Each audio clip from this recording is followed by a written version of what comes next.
بسم اللہ الرحمن الرحیم۔ حیا ایمان کا ایک شعبہ ہے، اور حیا میں سے ایک یہ بھی ہے کہ انسان کا دماغ کبر و خودنمائی کے مہلک جذبات و جراثیم سے پوری طرح پاک ہو۔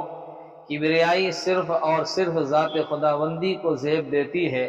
قرآن کریم کھلے لفظوں میں اعلان کرتا ہے وَلَهُ الْكِبْرِيَاءُ فِي السَّمَاوَاتِ وَالْأَرْضِ وَهُوَ الْعَزِيزُ الْحَكِيمُ، اور اسی کے لیے بڑائی ہے آسمانوں میں اور زمینوں میں، اور وہی ہے زبردست حکمت والا۔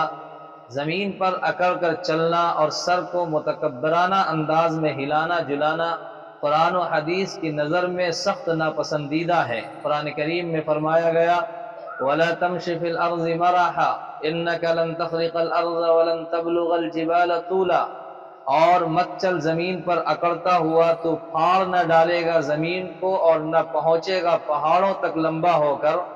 وَلَا تَمْشِ فِي الْأَرْضِ مَرَحًا إِنَّ اللَّهَ لَا يُحِبُّ كُلَّ مُخْتَالٍ فَخُورٍ، اور مت چل زمین پر اتراتا، بے شک اللہ کو نہیں بھاتا کوئی اتراتا بڑائیاں کرنے والا۔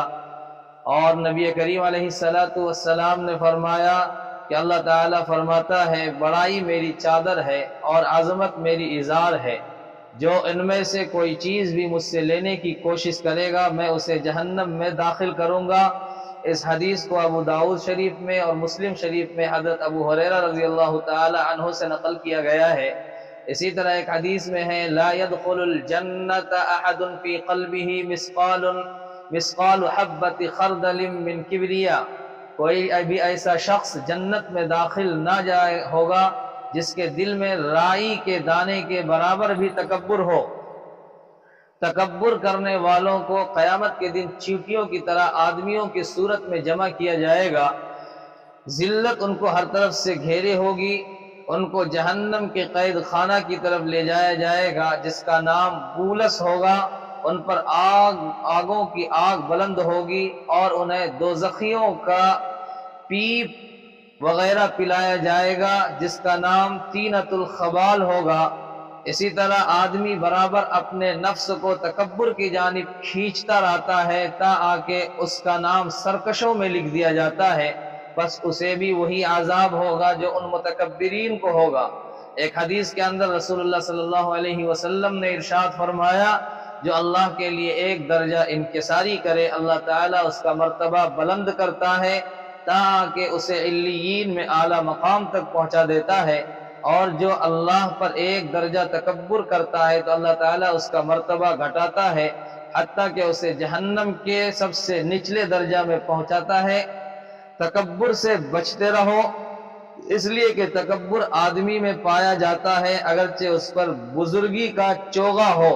اس حدیث کو طبرانی نے نقل کیا ہے، اور دوسری حدیث کے اندر جو نسائی شریف کے اندر ہے اس میں فرمایا گیا تمہارے سے پہلی امتوں کا ایک شخص تکبر کی بنا پر اپنا تہبند لٹکاتا تھا تو اسے زمین میں دھسا دیا گیا اور وہ قیامت تک دھستا ہی چلا جا رہا ہے۔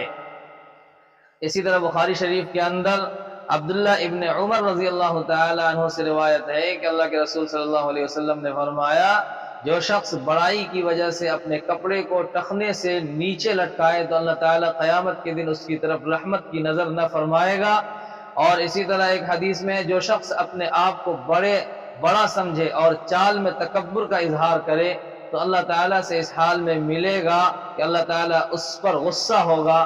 تو خلاصہ کلام یہ ہے کہ تکبر اور خود پسندی ایسی بدترین خصلت ہے جو انسان کو دنیا و آخرت کہیں کا نہیں چھوڑتی۔ پھر اللہ کے مقابلہ میں تکبر کرنا نعوذ باللہ نہایت بے حیائی اور دیدہ دلیری ہے۔ اس لیے اپنے دماغ کو اس ناسور سے محفوظ رکھے بغیر اللہ تعالیٰ سے شرم کرنے کا حق ادا نہیں ہو سکتا۔ ہمیں ہر اعتبار سے تواضع اور انکساری کی صفت پیدا کرنے کی کوشش کرنی چاہیے۔ تواضع کے ذریعہ انسان بلندی کے ناقابل تصور مقام تک پہنچ جاتا ہے، اور تکبر کی وجہ سے اگرچہ خود کو کتنا ہی بڑا سمجھتا رہے مگر لوگوں کی نظر میں کتے اور خنزیر سے بدتر ہو جاتا ہے۔ اللہ تعالیٰ اس منحوس برائی سے ہمیں محفوظ رکھے اور اپنی ذات سے کامل حیا کرنے کی توفیق بخشے، آمین۔